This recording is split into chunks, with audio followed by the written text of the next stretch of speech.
Whitetail Advantage Podcast with your host, Brett Bovin. Thank you for tuning in and enjoy the show.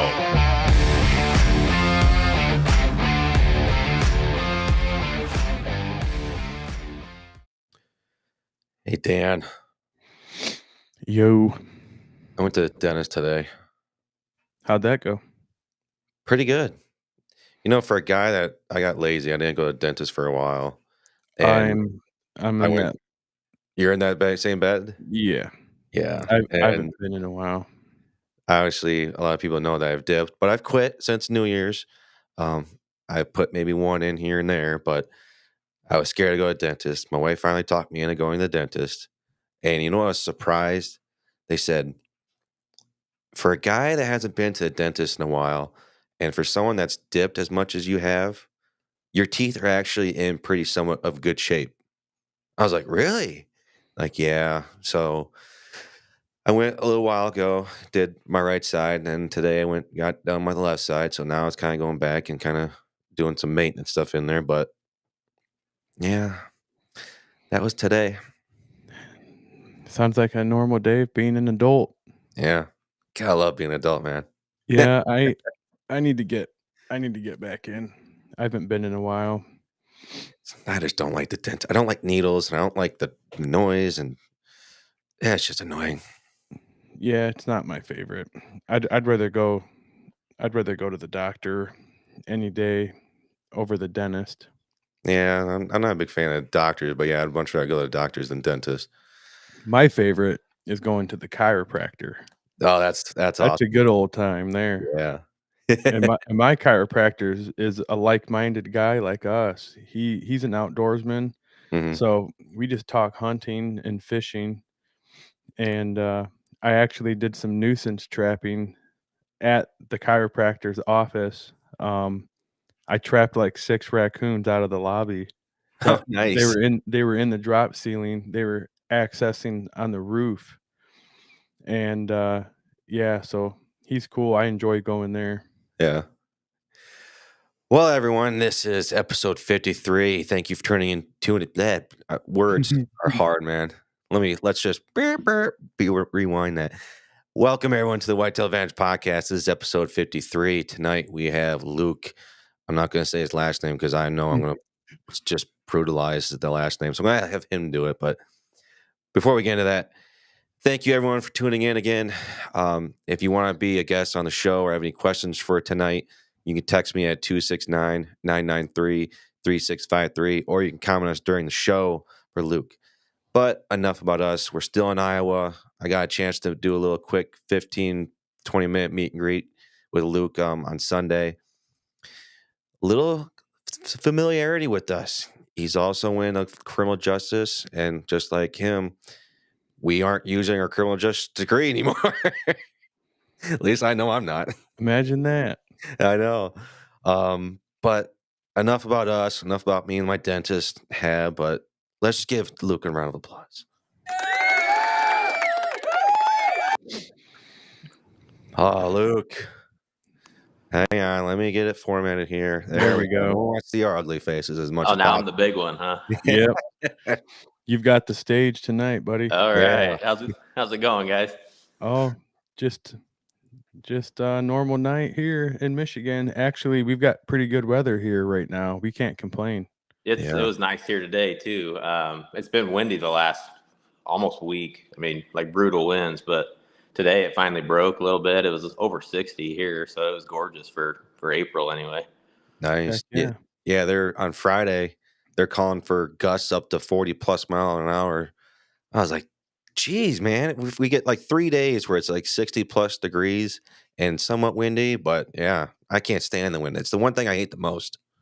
Well, yeah, you can't really do much of anything. I mean, you can't stand to be outside. You can't shoot your bow. It's hard to fish. I mean, it's pretty tough. Yeah, can't keep your lawn clean because all them sticks that you just picked up, they just reappear.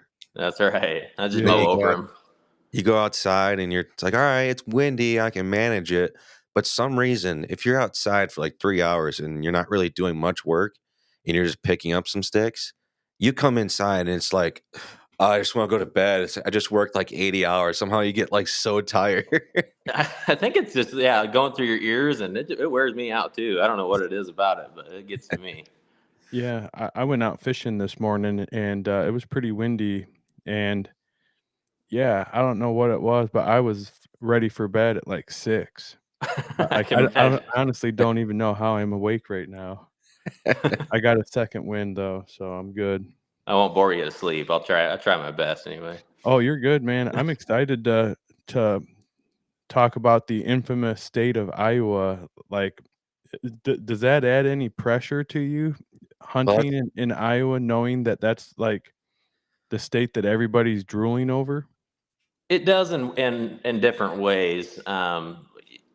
Everybody's always wants to talk about Iowa, and for good reason. There's, obviously the land of the giants, what everybody wants to call it.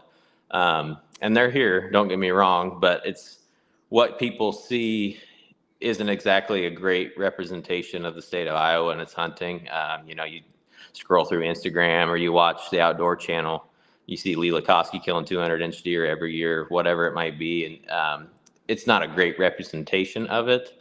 However, the potential's there, and everybody gets a lot of big deer on their trail cameras, and there's definitely some pressure that comes with it, just because of the fact that it could really happen anytime when you're sitting in that tree. well, Luke, before we get much in further for tonight, can you give us a quick little interview about you? Yeah, absolutely. My name's Luke Anctil. Grew up here in South Central Iowa, born and raised, lived here my entire life. Went to a real small high school. I graduated with 28 kids. Oh, wow. Yeah, it's real small, kind of little tight-knit community. Everybody knows everybody, which is good and bad. But played sports and did a lot of hunting when I was younger, of course. Probably too much. I might have skipped some class and practice and stuff just to go hunting. But I went to college and got my degree in criminal justice. Don't use it, of course. I work for a local municipality as a water treatment operator now, which I enjoy a lot, but not using my degree at the current time. But other than that, it's kind of a quick rundown, and just a guy that loves to just anything outdoors, just like most everybody listening to this, I'm sure. So yeah. Are you more of a public land, private land type guy? I do a little bit of both. I grew up hunting mainly private, mostly just real small pieces. Nothing major. Those big 400-acre farms aren't around every corner that a guy could get permission on, especially now. So we do a lot of small pieces, and then we do hit some public occasionally, especially shed hunting and turkey hunting and everything. But we a little bit of both. Let's start off with what's a story that you're going to remember for a lifetime? Oh gosh, I probably have a lot of them, but I can name my most memorable one, and I guess it's kind of a nightmare and a story at the same time. This was my second year of bow hunting. I would have been, I think, 13 years old, so just a kid, but I'll remember this forever. We had hung a tree stand, my brother and I did, behind my mom's house, just a little 10-acre piece of timber with a field edge, and we hung it a little bit too far to the west, and we figured that out after sitting there a few times because the deer were coming out a couple hundred yards down the way. And so one night I decided I was going to go stand on the ground down there, and it was late October. It had to have been close to Halloween. I was sitting there, and I had a little set of shed antlers that I rattled together, and probably 5 minutes later, the biggest deer I've still to this day ever seen on the hoof in front of me had stepped out, and he was looking for where that rattle came from.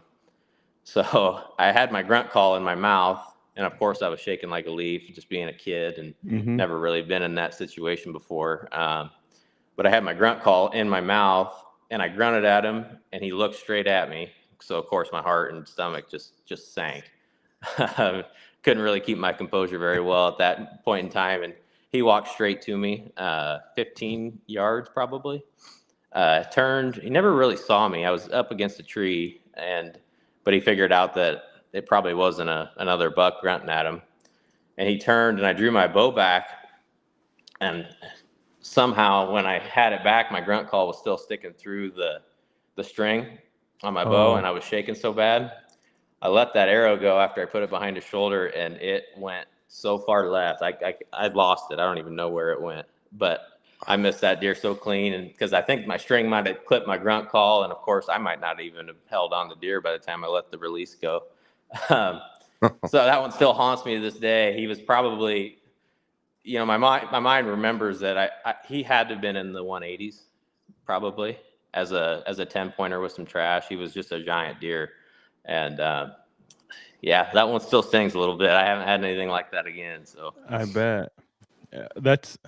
I don't think there's many 13-year-olds that can keep their shit together in a situation like that. So don't be too hard on yourself. Yeah, definitely not. I've learned to let it go, but it's just one of those things that, that was probably one and maybe one and only chance I'd have a chance at a deer that caliber. Of course, I was just young and dumb at the time, but I messed that one up pretty bad. So I'll remember that forever.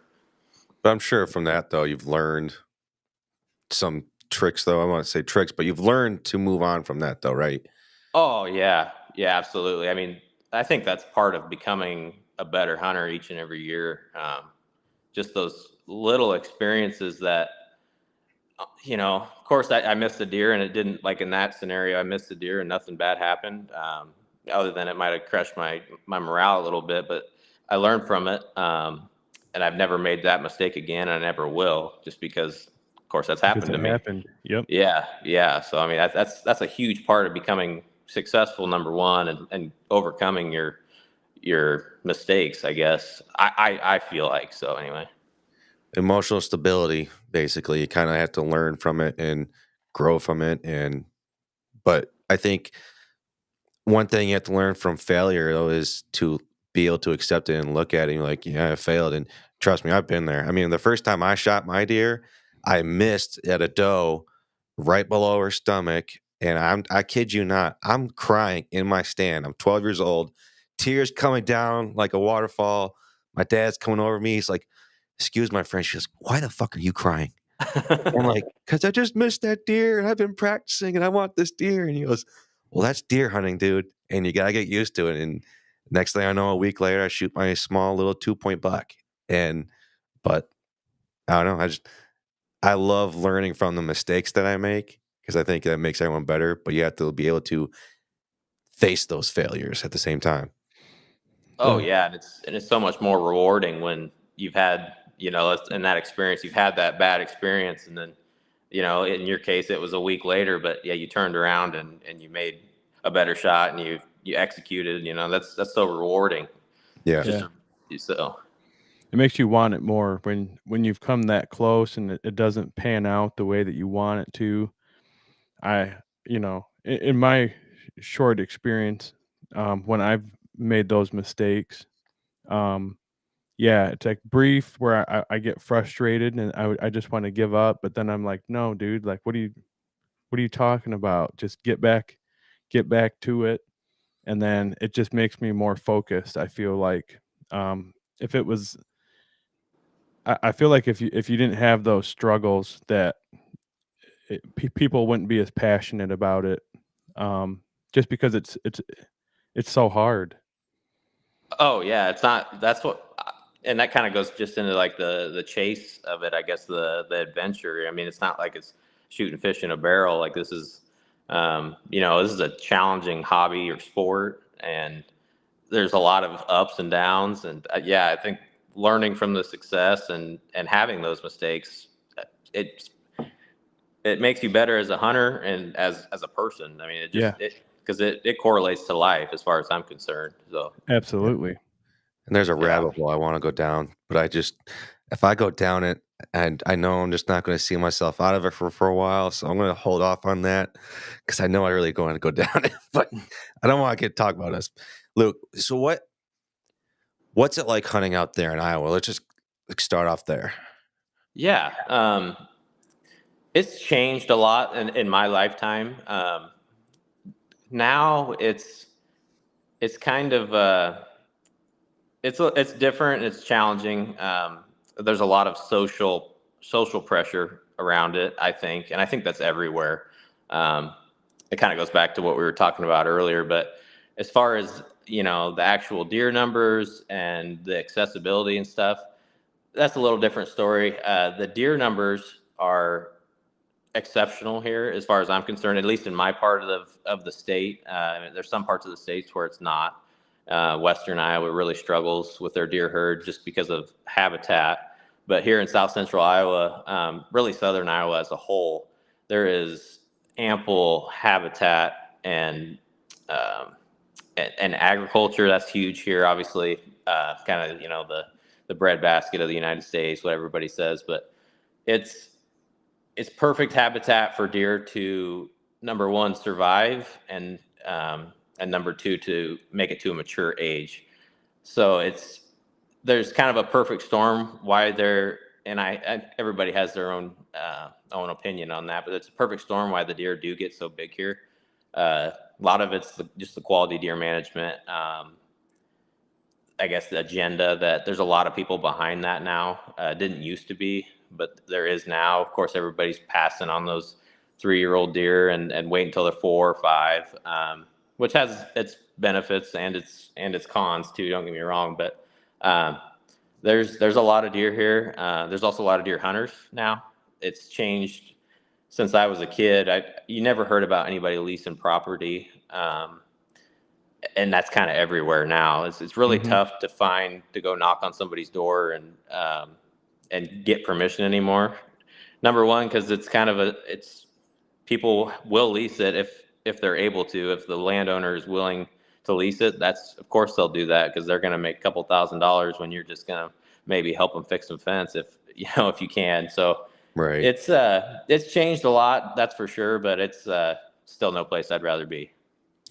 I just want to bring this point up. I just think it's weird how we say hunting is dying, but yet somehow it's still hard to find a place to go hunt. I just thought about that today. I was like, we keep saying this thing around in the hunting community of, well, we need to get hunting back around and bring it back to life, basically. But yet, hunting, we just said it right here. I mean, you can't find anywhere to go hunting, basically. And I think that it kind of goes hand in hand with what Luke said about how everybody's leasing it up. I feel like the negative impact that it has is it kind of makes people not want to even try to go out, because they assume, like, I'm not even going to find any worthy places to hunt, so why try?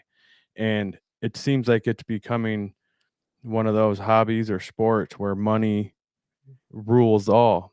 That if you got money, then you've got, you have a competitive advantage over the average hunter. Yeah, I would agree. That's a good way to put it. Because the money, it doesn't have to be, but like you're saying, it is becoming that way. And another tough part about Iowa is, I've heard a few different stats, but Iowa ranks like 48th or 49th in the amount of public acres, basically. I've heard that. There's not a lot of public access, which makes it tough for a new hunter that doesn't have, the ability or the access, I guess, on a piece of private. So it makes it really tough for them to get into it. That's a huge barrier for somebody that if you've never started or you've never done it, you wouldn't know how. So it's complicated. There's no doubt about it, and it's tough for new hunters, especially. Yeah, it sounded like if you lived there and you're just born, you're just trying to get into hunting in Iowa, it sounds like you better know someone, or otherwise you're not going to be able to go hunting in Iowa. You got to go out of state, it sounds like. Yeah, I mean, there's opportunity, don't get me wrong, but it makes it very, very challenging for a new hunter. If your dad didn't do it, or if your uncle didn't do it, or whatever, and you don't have that access to somewhere to hunt.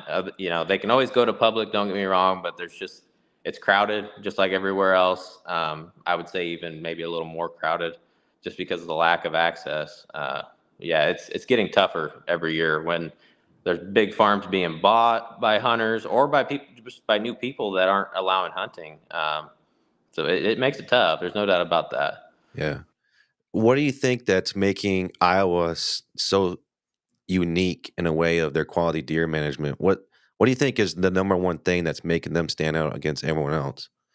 And I mean everyone else everyone in the state, all the other states. Yeah, and I think that kind of just goes back to what we were just talking about. There's people that do spend a lot of money and time on their farms. They might have 2 to 3 to 4 to 500 acres of continuous that they can pass those immature deer and and have a very good chance of seeing them again the next year and the next year.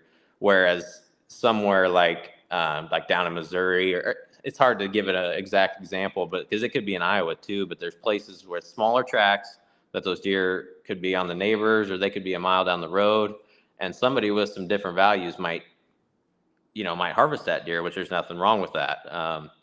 These bigger tracts of property and kind of the just the atmosphere around Iowa bow hunting and deer hunting in general, I think is kind of what's created that quality deer management, and almost the socialization of it is kind of what's created that. So you think it's more of the hunters being like-minded and really focusing on, preserving the quality of deer over like the influence from the conservation side? Yeah, I mean, I would think so. Just for example, like my small group of people that I hunt with, or are buddies with, that we talk about deer hunt and everything like that. My small group of people, we all have a goal of harvesting a mature deer. And usually a mature deer. Now you're talking a bigger deer. It's not always the case, but so that's kind of. It's almost ingrained. It was ingrained into us, and it's something that we also choose to participate in. One, because the availability of mature bucks are here. Of course, they're harder to see, harder to get on, everything like that, and that kind of makes it more challenging but more fun. So I think that's kind of, at least in my own opinion, I think that's why it's just almost it's just what everybody does, for lack of a better term. It's kind of the way it's been and the way it will be for a little while anyway. It makes sense, just because you guys know the possibility exists where, like in Michigan, like if we were to say, hey man, we're holding out for a 150, it may never happen. Right. Yeah. So I feel like it's easier to stick to your guns and hold out for that quality or that age that you're looking for, because you know that they're there. Yeah. Yeah, that makes sense. Yeah, Michigan, you're not gonna. I'll tell my neighbor, yeah, I'm gonna wait for this type of age structure for a deer and antler size for a deer. The guy across the street, he's not gonna give a shit. He's going, Right. oh, that's a giant deer. I'm gonna shoot him. I mean, that's just how it is in Michigan. But It seems like the common mentality in Michigan. It's not everybody, not at all, but like how you said in Iowa that, the majority of the hunters are kind of like-minded, where they care about, the quality of the deer, where in Michigan, it kind of seems like it's a deer camp type mentality, where people are just like, hey, I want to go out, I want to harvest a deer, and I want the meat. And if it happens to be a bigger buck, then that's just a bonus. But it seems like the majority of people in Michigan are just all about the experience and just getting a deer. Yeah, we have a similar experience, but ours is broke up a little different, because I don't know if your guys' is kind of like that, throughout the course of the year. But our bow hunting season, archery season is really long. It runs all the way, always opens on October 1st, and it runs till the first weekend in December. So we got 2 months there where it's strictly bow hunting. There's a early muzzleloader season that opens up in the third week of October. That's not super popular, at least around my area. It's usually warm, and that's kind of the time frame that it's your deer that you might have had patterned in early October all of a sudden went nocturnal, or they went somewhere else. But during shotgun season, which is usually, we have two gun seasons, I would say. The first one is that first weekend in December, and it lasts for 4 days. It goes into the next Monday, Tuesday, usually. And then there's another, what we call shotgun season. It goes like the second weekend of December to late muzzleloader, it's usually about a week long. There is kind of that deer camp mentality still here, and there's nothing wrong with that. Actually, the DNR will even tell you that that's where they expect most of their annual harvest to come from, is those 2 gun seasons. So, and I participate in it. I'm not just strictly a bow hunter. We have a group of guys, a small group of guys that we harvest quite a few deer, and we have done that for a handful of years. And we make all of our own jerky and stuff. So that's kind of that deer camp mentality that you're speaking of. So we have some of that too. So go ahead, Brett. No, I was going to say, I think deer camp mentality kind of just revolves around the gun season time. And gun season here in Michigan is right in the middle of rut. So you're not going to see those. I mean, if we're going to talk about antler sized, people want to go for that. You're not going to get that here in Michigan because people are just going to, they can shoot farther with a gun, obviously. So they have easier access to shoot these bigger bucks. But when you get to that deer camp mentality, it's right in the middle of rut. So everyone's going to go, oh, I want to shoot this. And they're all excited to hang out. But you guys are having it towards the end of the year. And a lot of those, if you're looking at talking about the antler size of deer, I guess you could say that they're kind of, you're not seeing them as much, so they're not going to see those ones. Maybe I might be saying it wrong, phrasing it wrong, but your deer camp kind of though is on the back half of the season in a good way. It sounds like. Yeah, correct. I mean, there are big bucks that get killed during the shotgun seasons or gun seasons. Don't get me wrong, but yeah, you're talking once you get into December, the chasing's pretty much done here. You still see a little bit of it, maybe a younger doe that didn't come into heat right away. But it's extremely different. And we can party hunt here, and drive deer. Some people have a certain opinion on that. And some people are on the opposite side, but that's where, like I said, the majority of the harvest comes from in Iowa every year, which is kind of crazy because it's the shortest amount of time, but there's a lot of people out in the woods driving deer and harvesting quite a few. So how many tags are you guys allowed each year? So we're a $2 state.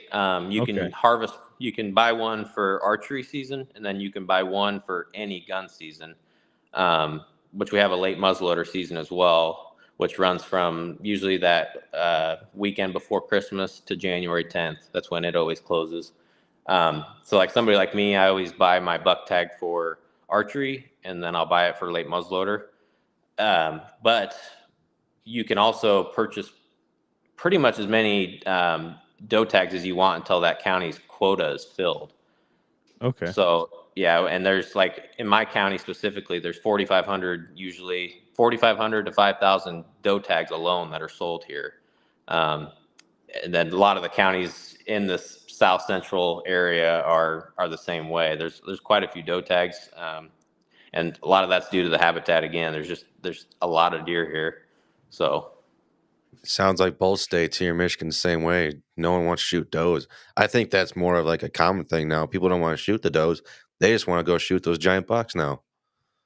I would agree. I think you see some of those people that would kind of, it's brown, it's down. There's a lot of that still here. There's an older generation of hunters that, still believe in that. And there's really nothing wrong with it. I'm not going to ever knock on anybody else's hunting style.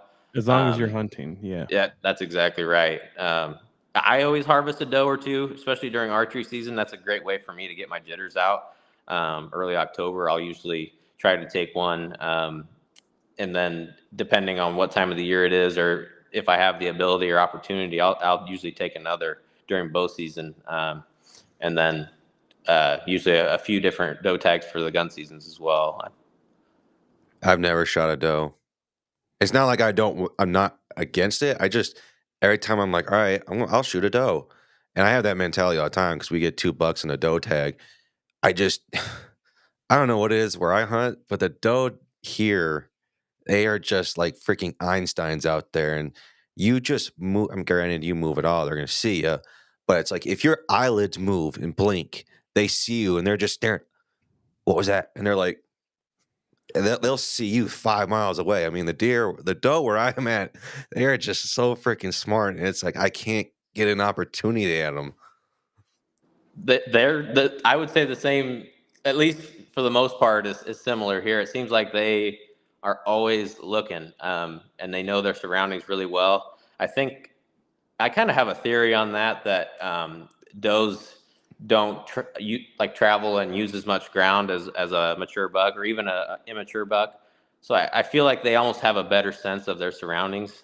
It's kind of what it seems like, and they always know when you're there. They seem definitely more vigilant. Like, I mean, I've only been hunting for 2 years, so I'm one of those new guys that you were referring to earlier. But my first deer that I killed with my bow was a mature doe, and holy crap, was that intense! Like, she knew I was near. Like, she knew the general area I was in, and she was on to me. But like, I was like, dude, I'm leaving with this deer, and like, I was playing cat and mouse game with her all night. Like, she thought that it was dark enough that she could come back across the food plot, but she was like blowing at me, and she was making all types of noises and stomping her feet and like looking like right at me. But I just waited,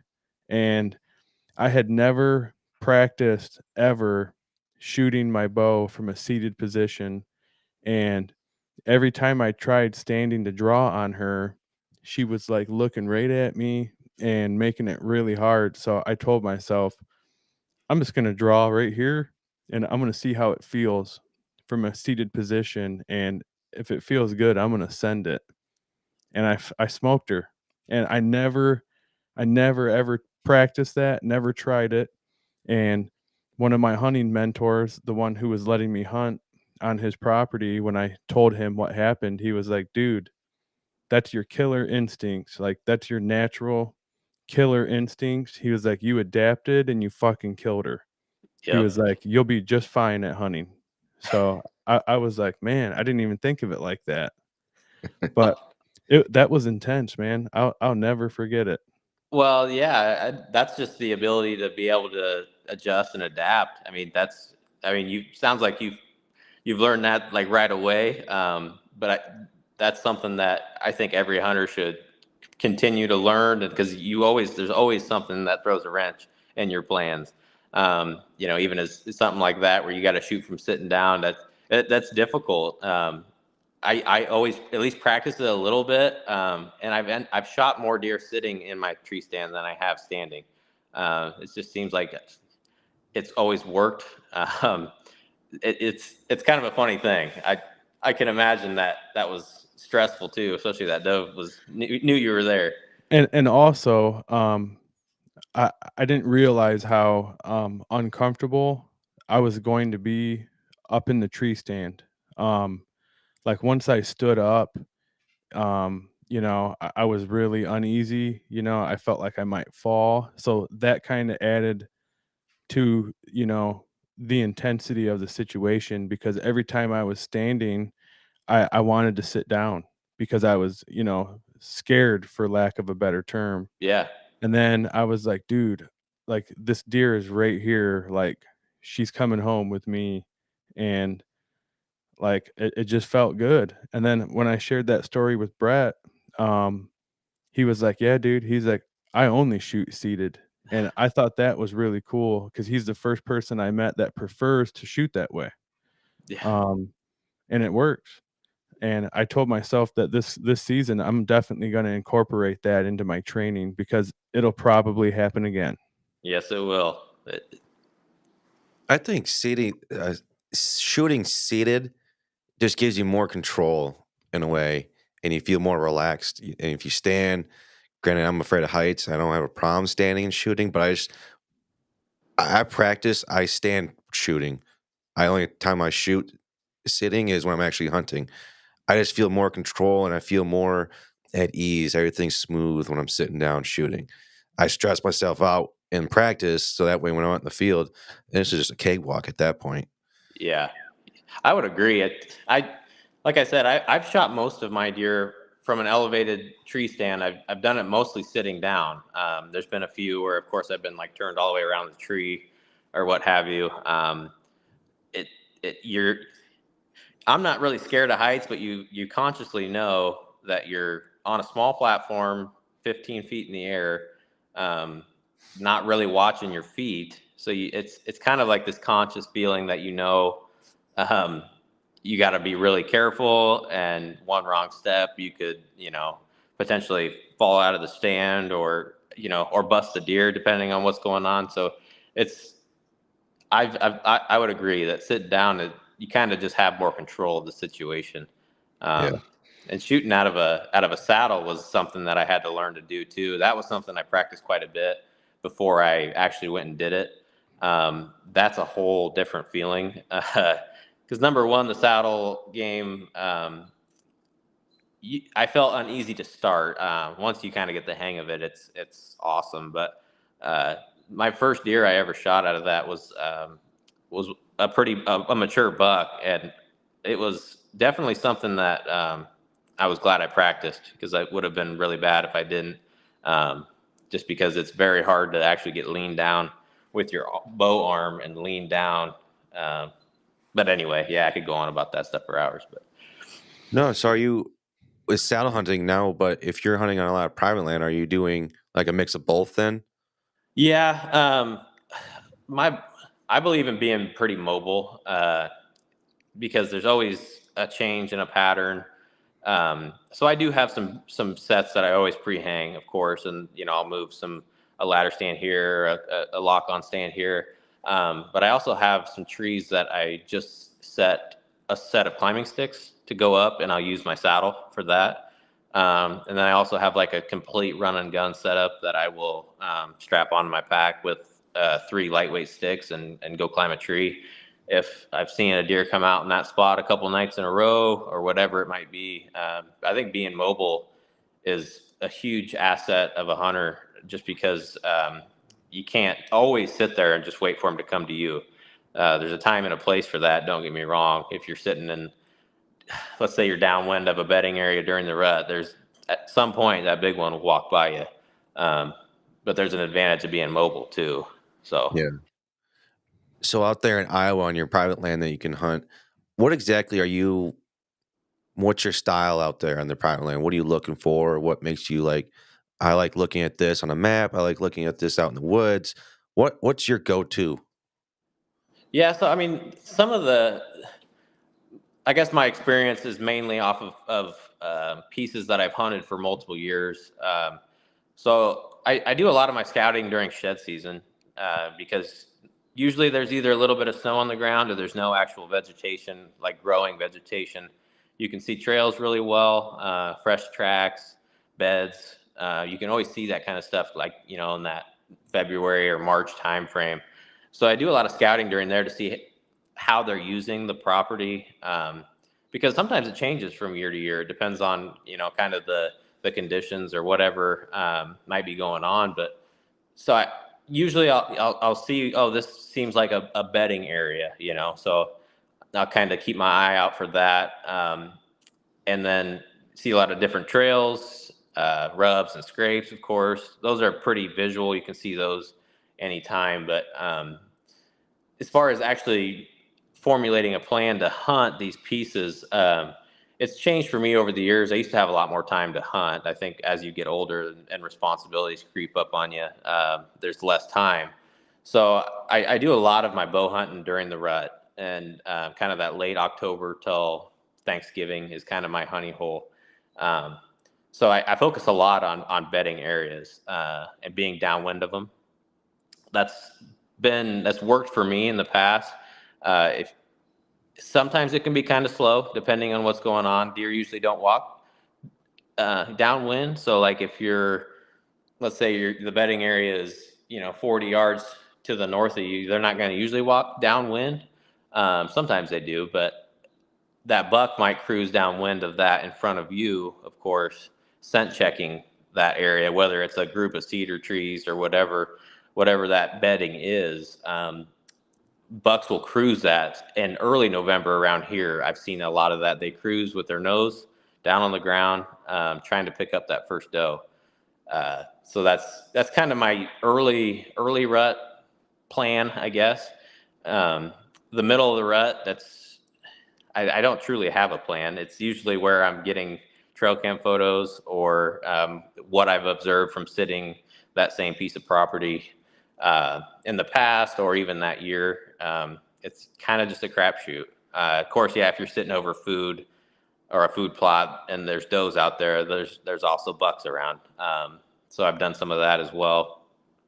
And then late rut, it's kind of a waiting game. It gets a lot slower, but I go right back to those bedding areas because the bucks around here, or from what I've experienced, they spend a lot of time scent checking bedding areas.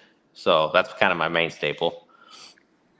What's a bedding area look like out there for you in Iowa? Here, there's a lot of like cedar thickets that are great deer bedding. They're usually thick, and of course the branches are real low to the ground, so there's not a lot of intrusion other than wildlife into a cedar thicket. So that's huge. As of late, I figured out there's a lot of deer that, of course, they're always bedding in CRP as well, that tall grass. But a lot of deer will use like a swampy area too. It's kind of unique. I've really started to learn that the last few years that, and we kind of have a saying that the deer are in the grass, but it's true. In some instances, we find there's a lot of deer and big bucks bedded in CRP and the kind of the tall marshy stuff. Really? Yeah. Well, it's good cover, unless it's that 180 that you saw when you were 13, you ain't seeing them.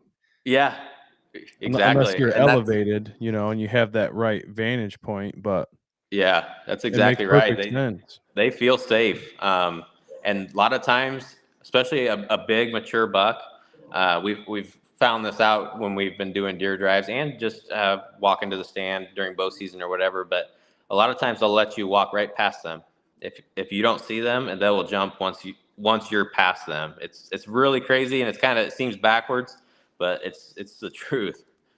Oh, that's a smart deer right there to just kind of like lay low and then kind of run off after you're gone. Yeah, they're definitely they're wise for sure. And Luke, do you hunt out of state at all? No, I haven't. This is actually my first year. I'm going out of state. My brother and I planned an elk trip. We're not whitetail hunting, but we're going out of state elk hunting for our first time. So that should be a lot of fun. I was just curious if you growing up and hunting your entire life in Iowa, if going out of state, if that kind of put a damper on other states just because of the what you're accustomed to in Iowa. So yeah, I mean, I do follow a lot of different things, a lot of conservation, a lot of different hunters from different states, and hearing the differences.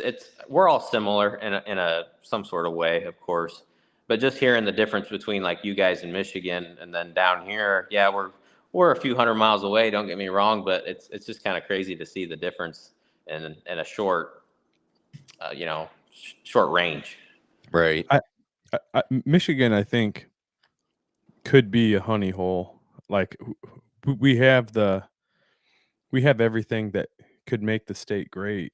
Brett and I were talking about this, and also I don't know if you saw, Bovin, but Michigan DNR just released a survey where they're asking for advice on what the hunters think could improve the conservation here, and we're big believers in a one buck tag state for here. we think that if we drop down to one buck tag, that within a couple years we could see major impact I just think off you, that. I think you would. I think you'd see a significant difference in your mature buck or your age structure for sure.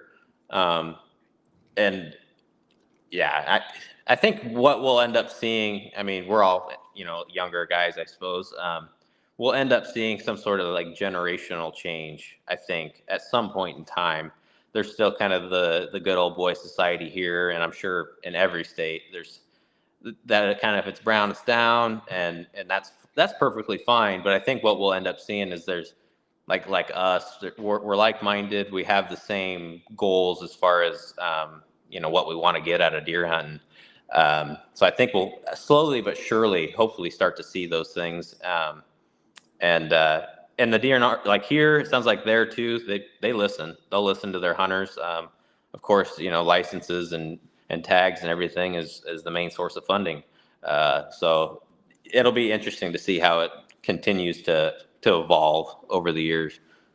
I don't see this state listening to us at all. I really Really. don't. No, I mean, heck, we had Ted Nugent. If you don't listen to Ted Nugent and what he has to say about baiting, and they don't listen to him, they like, oh, thank you. Don't get me wrong, I'm gonna fill out the survey. I didn't realize that, Dan. So thanks for telling me that. It's open for a while, so we can take our time and really put together, Oh, I have a bunch of several ideas, several points on there. But and I, like I said, I just don't see the state listening to us as hunters. I mean, they have their mindset and we have our mindset. I don't think I don't know how I want to phrase this, but basically, I just don't see them listening to what we have to say. I mean, we could talk ourselves basically to a wall, and they're only going to take a sliver of what we have to say. I mean, granted, my personal hunting is I want to see deer get to an age limit for me. That's what I want. Don't get me wrong. Everyone wants to shoot that giant 200 plus inch deer. Every hunter wants that. And I think every hunter deserves to get a 150 plus. If you put in the work, I believe that you can do it. But if you want to go out there hunting and what makes you proud of hunting is I don't care if I have $2 or $1 tag in my pocket and I want to go shoot this spike or this 4-pointer and that gets you your rocks off or whatever, and you're proud of it, well, guess what? We're going to be proud of it with you. That's not what I'm saying. What I'm saying for my personal style for hunting is I want to see things change in the sense of I want to see deer get to a higher age class. Deer here in Michigan are at 2 years old. I mean, when we talked about it with Jake when he was from Illinois, he made a great point, and I agree with him now. Deer here in Michigan, if that 2 years, they're acting like a 10-year-old deer because they are not going to get past 2. It's if you see a deer get 4 to 5 years old in Michigan, like I told you, Luke, before, it's a freaking unicorn. yeah, It's just not going to see it. And so I think yeah, a lot of they're things all need to change. nocturnal here. I'm willing to put my foot down and be more on the political side of it and help make change. But I feel like they have their mindset of how things need to go. And because they have the mentality of, well, I got my degree and this and that. So we know what's right and you don't as hunters. Sorry. Yeah. I think the big challenge, one of the big challenges in our state, like what you said earlier, Luke, about how as you get older and your responsibilities change, that it gets harder to put the time in. Um, a lot of the hunters here in Michigan, um, They don't get the time. they only get one weekend a year. Yeah. Like that may be their window. It's like, hey, I got one weekend and I got 3 tags, and they fill them. Yep. And like I'll go on Facebook and be like, damn, this dude shot 3 deer today, and it's like, dude, like I've been putting in work, and I've got 20 sits already this season, and dude just came out here with the boomstick and shot 3 deer today. But also, I get it, like if that's your window, then Great for you. I'm Mhm. not, yeah, we're not saying that's a bad thing. But I feel like if if we drop down to that one buck tag, it's going to make people stop and think at least a little bit. Like, hey, is this the one that I want to conclude my season? Because that's the way I look at it. If, like, I'm at the point now where, if a 6-point walks out, that's going to have me, ready to shoot. Like, Yeah. I haven't experienced enough of harvesting deer to where I really can hold out for something big. But I mean, as I climb the ladder, um, that is my intention, and I know that if opening day, if a little scrub 8-point walks out, and I know that that's the only tag I have, I'm gonna wait because I don't want to end my season, Yeah. So I think that it would have a huge impact if we drop down to one, and maybe just for a couple years, and then allow the conservation to collect data and show us hunters and the public what impact it had. And if it had a big impact, then keep doing it. And if not, then let's just get back to the deer camp and just keep doing what we're doing. Yeah. I mean, I think it would definitely, you guys, you would see a change. I'm not exactly sure what I would imagine your age structure would climb. Your as far as population, I don't know if what your guys' population is, I guess, but High. We have a yeah, lot of deer here. that's kind of how it is here too, and the harvest numbers keep going down. And Same. a lot of that's because of hunter recruitment. There's less hunters in the woods. The problem that I think that the Department of Natural Resources has is a lot of times their hands are tied. Some like here in Iowa, there's always legislation getting put in. I think that's actually one of the things I wrote down. I kind of wanted to chat about with you guys. Yeah. I think there's not a lot of people that have been involved in, kind of just paying attention to what's going on as far as some of the legislation and some of the changes being proposed. So a lot of times the DNR and the conservation officers their hands are tied a little bit because they do have some say in it, of course, but a lot of it's coming from the legislation. So it's tough, and that's why I think it's super important to be involved, at least to know what's going on, and have a voice and spread your experiences. Maybe not so much your opinion. Sometimes people get a little carried away with that, Yeah. but share your experiences, share your insights on it, just because a lot of people don't realize what's going on behind closed doors. So it's super important here because there's things that are there people pushing different agendas all the time. So, and I'm not super political, don't get me wrong, but it's definitely important to keep an eye on. I know that when you and I met, Luke, a little while ago, having a daughter, it made you change your mindset of you feel like you need to give back more. Between then, when we talked last now, you want to elaborate a little more about that? We Yeah, touched I on it a mean, little bit. yeah. So that was when I was younger. I mean, of course, I had the what I would consider the correct values when it came to deer hunting. I mean, I was into the fair chase and the just the experience of it. But I had a daughter here. She just turned a year old, and I got a fiance. We're getting married here this year. Congrats. Yeah, thank you. Yeah, it's changed my outlook, and it kind of changed it pretty fast. Um, it feels like I just have this overwhelming feeling of I need to be giving back just as much as I'm taking. And I've found a couple different outlets to do that, to do my part in giving back. There's some opportunities here in Iowa. I'm a part of a program called the Field to Fork. It's through the Iowa DNR. This will be my first year doing it, but I'm going to be mentoring a new hunter. So it's a mentorship program. It's a brand new hunter that you help from the ground up to get them into a bow, something to hunt out of, whether it be a ground blind or a tree stand, and you just teach them the ropes. And I'm super excited about that because I didn't really have that when I was a kid. I'm kind of self-made, I would say. My dad didn't hunt. My uncle did, and he kind of, he would talk to us about it, but nobody showed me. So, and I grew up in a time where the barrier to entry was a little less. Now I think it's getting more and more intimidating for people. So that's one way I want to give back, and I just think that there's a lot of give from wildlife that and a lot of take from us hunters, and there's different ways to get involved, and I personally feel like it's important to get involved and giving back too. So I did notice that you were sharing a lot of stuff about Iowa Sportsman's Club. Am I saying the yeah. name correct? Yeah, they're a fairly new group. They're organized through the Dallas Safari Club, but they have that same goal.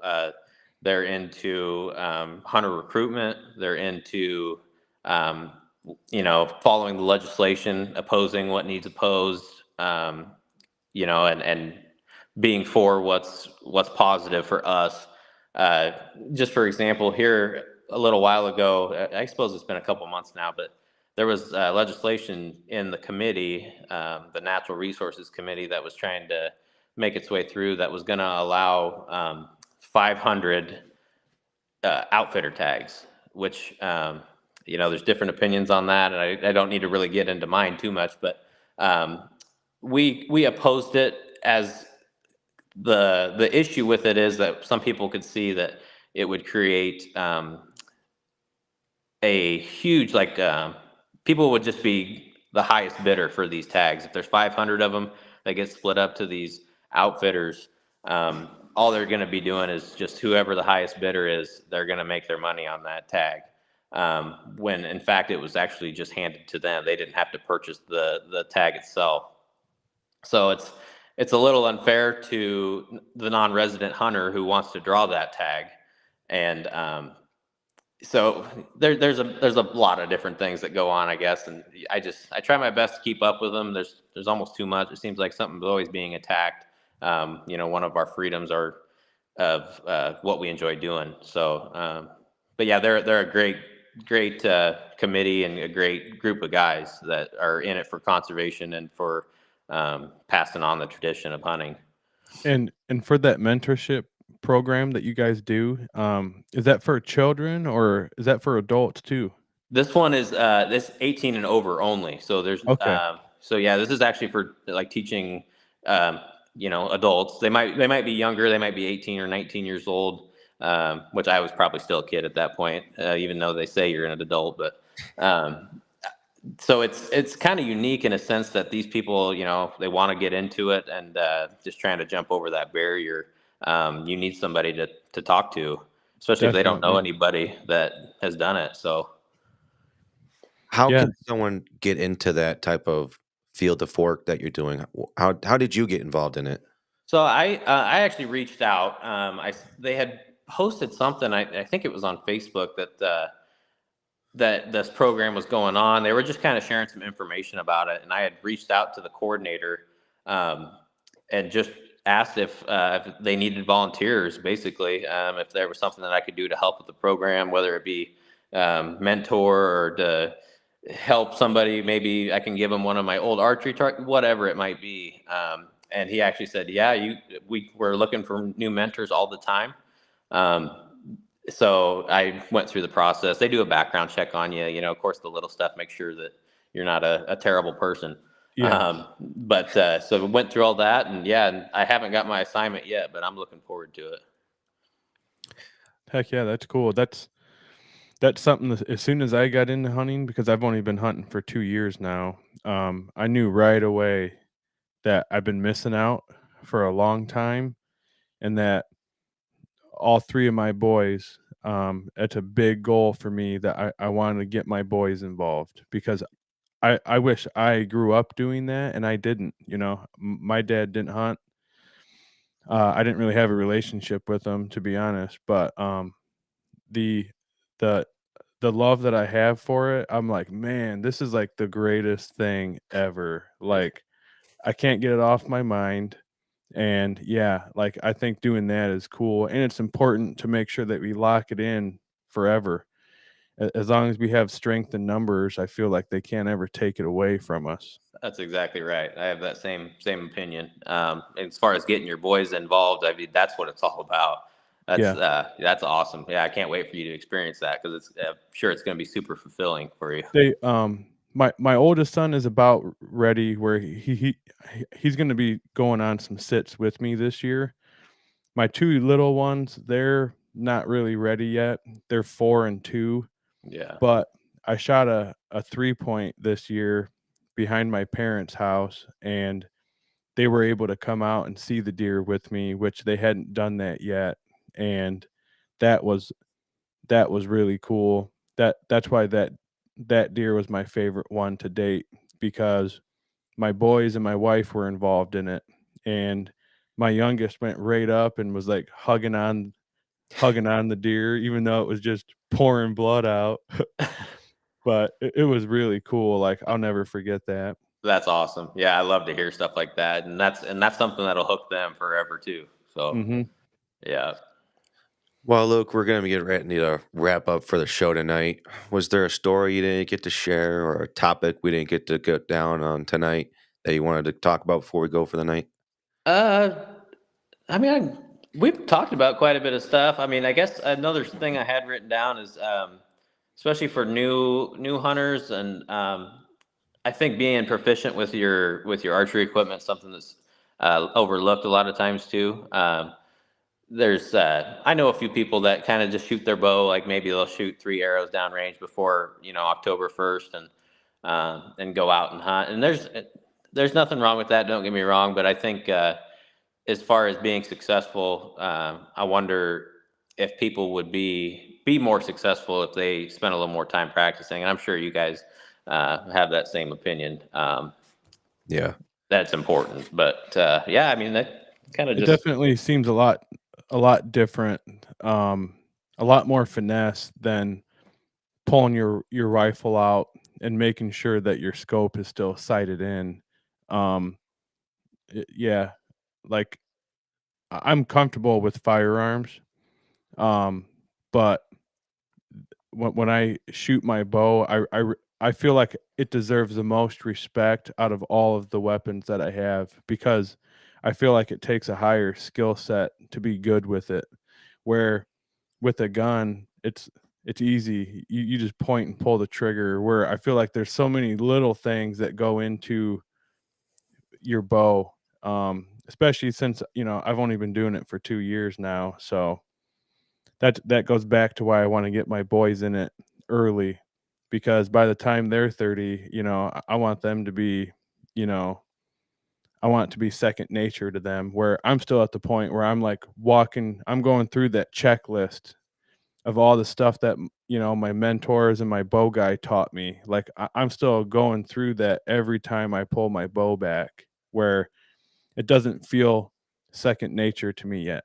yeah. At some point, it will, Yeah. for sure. I tell a lot of my friends that are getting into archery hunting, it's you gotta respect it. My hunting strategy that I do, well, not hunting strategy, but my archery practice regimen. I basically, as soon as I can, I'm out in the field, I'm out in my yard.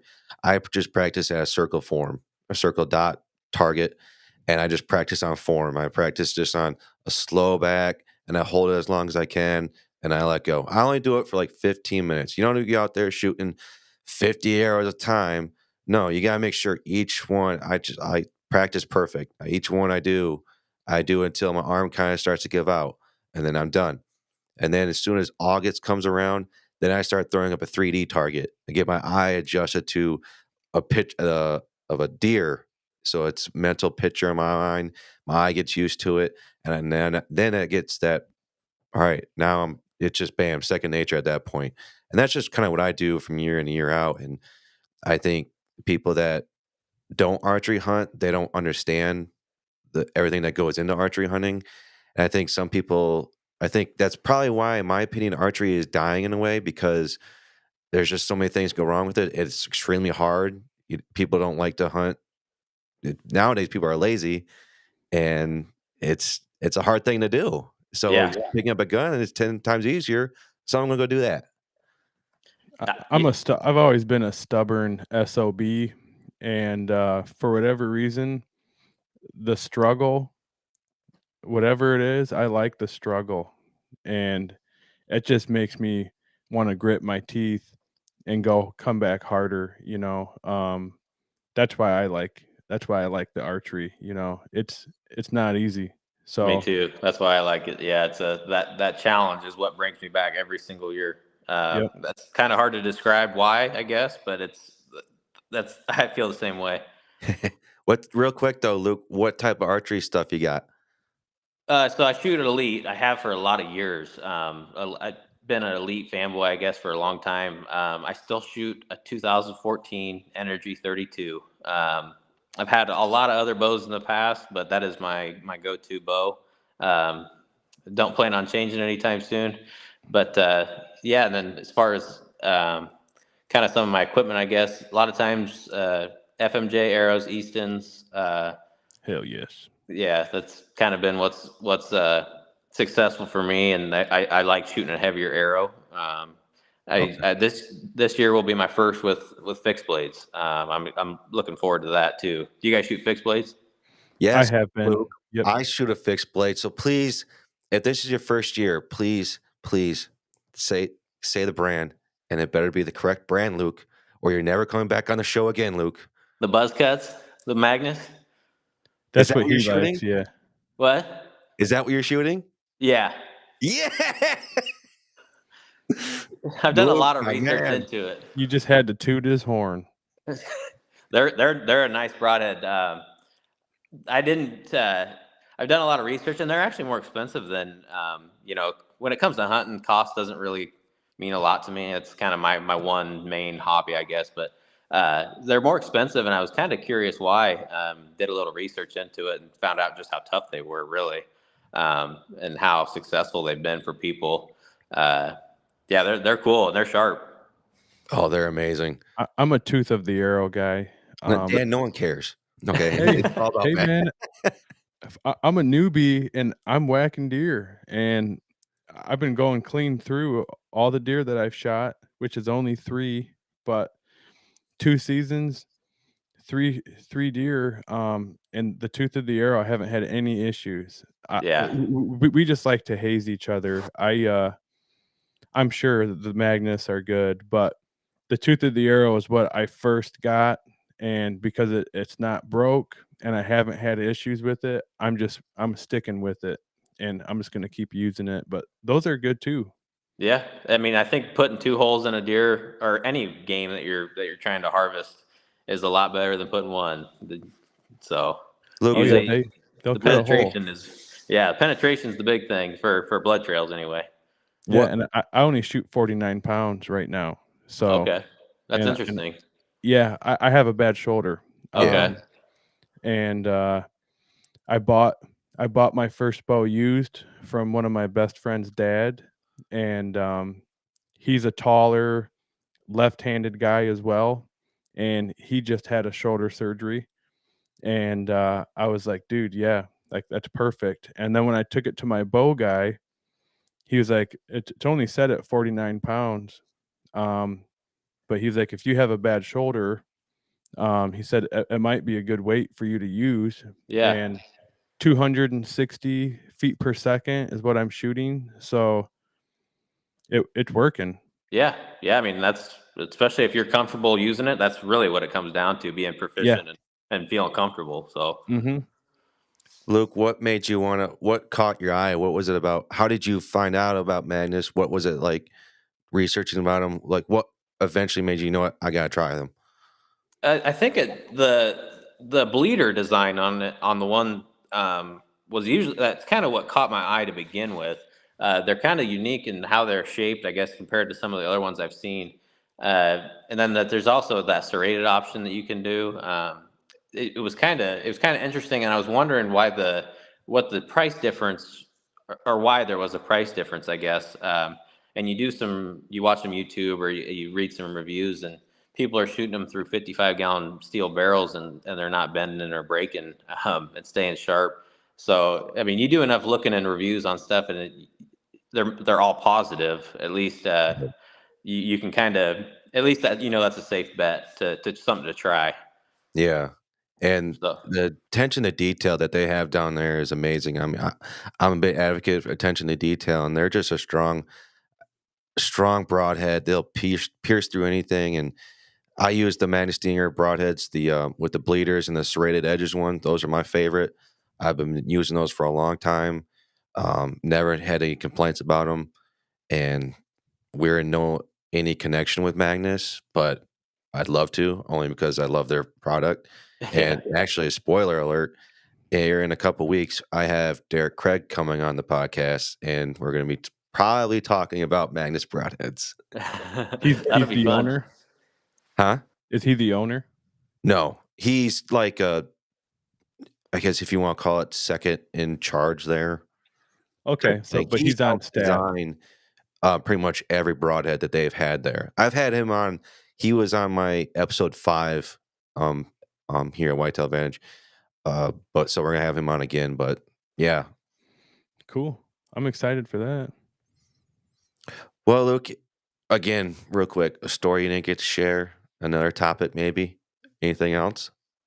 No, I think we covered most of everything and got to shoot the bull for a little while. So I appreciate you guys having me on. Yeah, absolutely, man. Thank you for your time. Yeah, with you being a dad like us, I know it's it can be hard to fit in stuff like this. So we greatly It is, appreciate your time. Yeah, no, I appreciate you guys. This has been fun, and it's something I've been looking forward to, and just talking to new people and about our passion. I guess it's refreshing to talk to somebody that's got lives in a different area or different perspective. So I always appreciate conversation. Heck It's yeah, fun. man. Hey, Luke, Well, real quick, if anyone wants to reach out to you and get to know you a little more, how can they do that? They can follow me on Instagram. My tag is just my name. It's at Luke Anctil there. Feel free to shoot me a friend request on Facebook. Shoot me a message, whatever. If they want to chat a little bit more, I'm always open to chat about anything related to hunting or life. I can talk somebody's ear off if they'd let me. So yeah, feel free to reach out to me. Well, Luke, we'll definitely have you on again, man. Awesome. I appreciate you guys. yep. Have a good night, man, and Thank best you. of luck with your wedding planning. Yeah, that's been a lot of fun. Yeah. All right, man. Drink Thanks, a beer guys. for us. Yep. Ooh, there we go. Yeah, well, that's better. Oh, yeah, I've been looking forward to the Iowa week just because of the reputation that the state carries. Yeah. Land of the Giants, and to talk with him and see what it's like out there, and to see first off, Luke now is probably now my new best friend because he shoots Magnus now. So Dan, you're no longer my best friend. So sorry all about right. that. No, but it's cool to see how their state.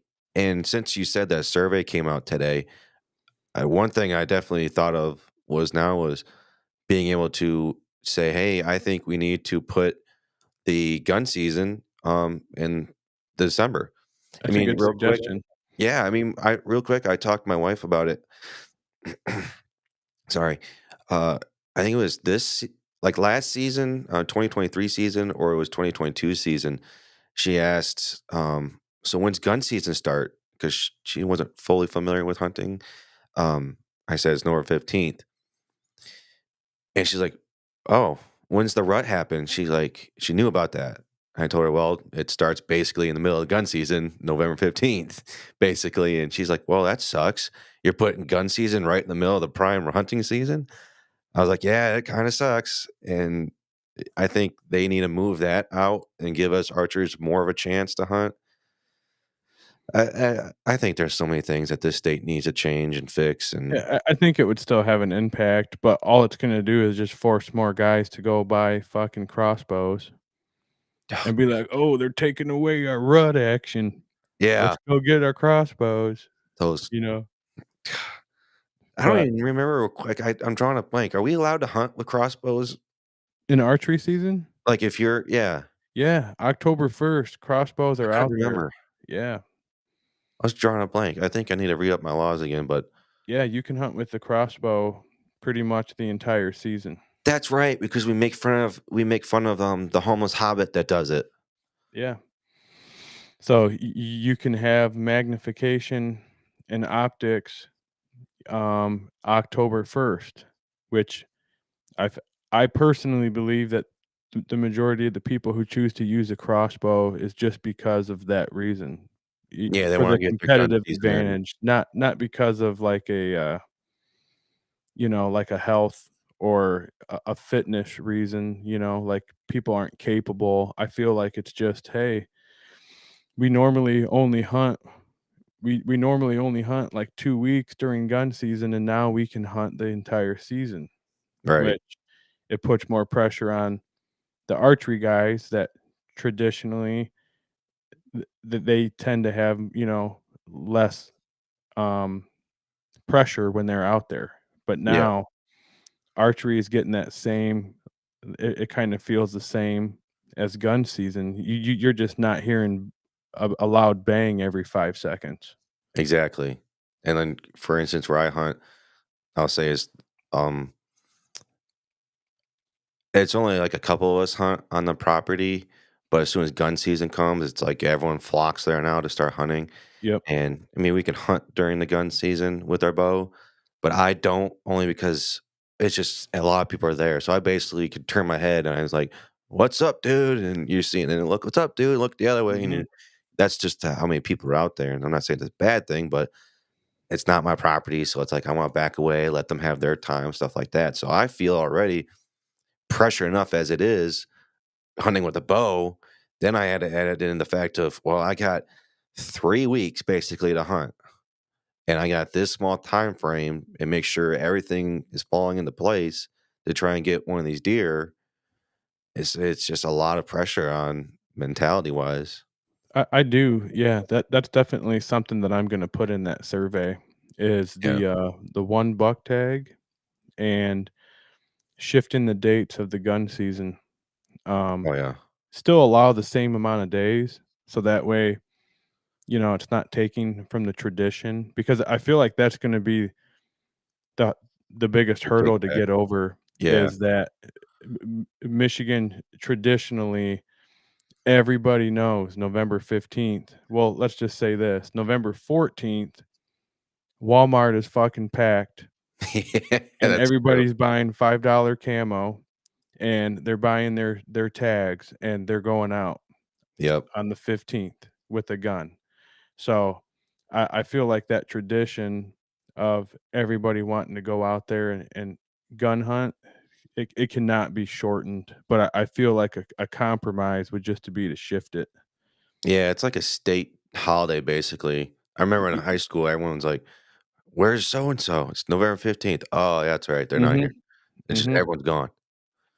We still And have a hell of a lot of hunters. I do think that we should always have that gun season here, but definitely, it would be cool to not have to hear, cannons going off during the rut. I think that would be cool.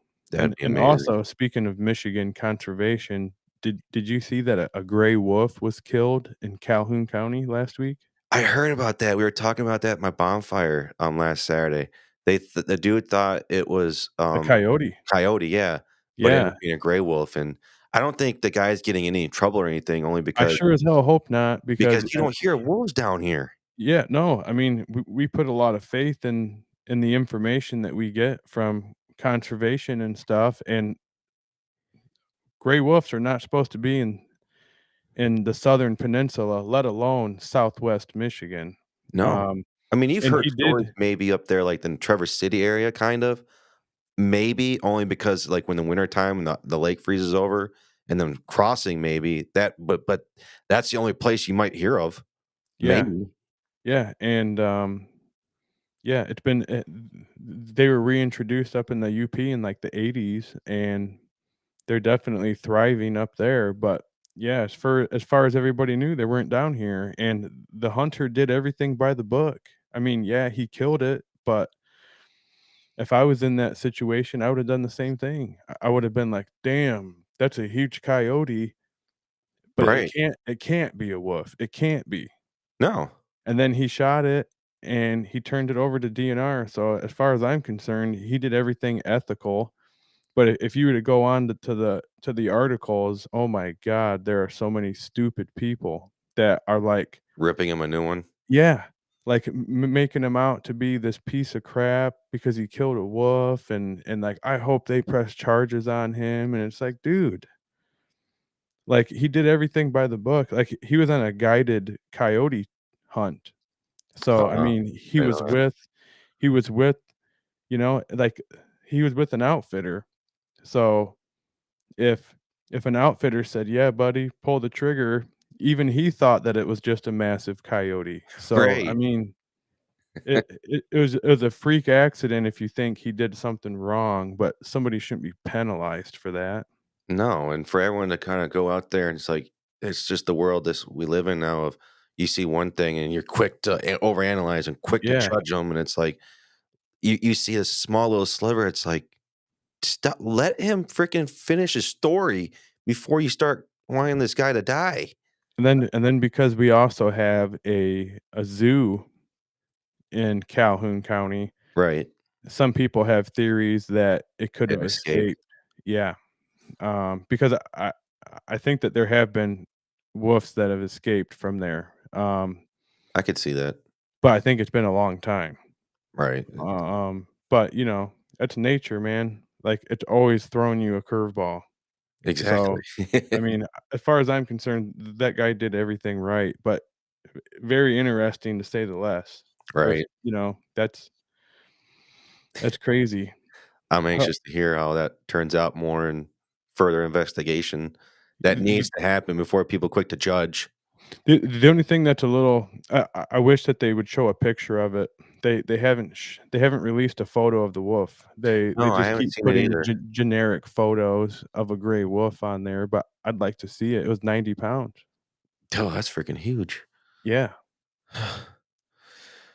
Well, that's gonna wrap up for tonight's show. Let's do our normal spiel of ending a show.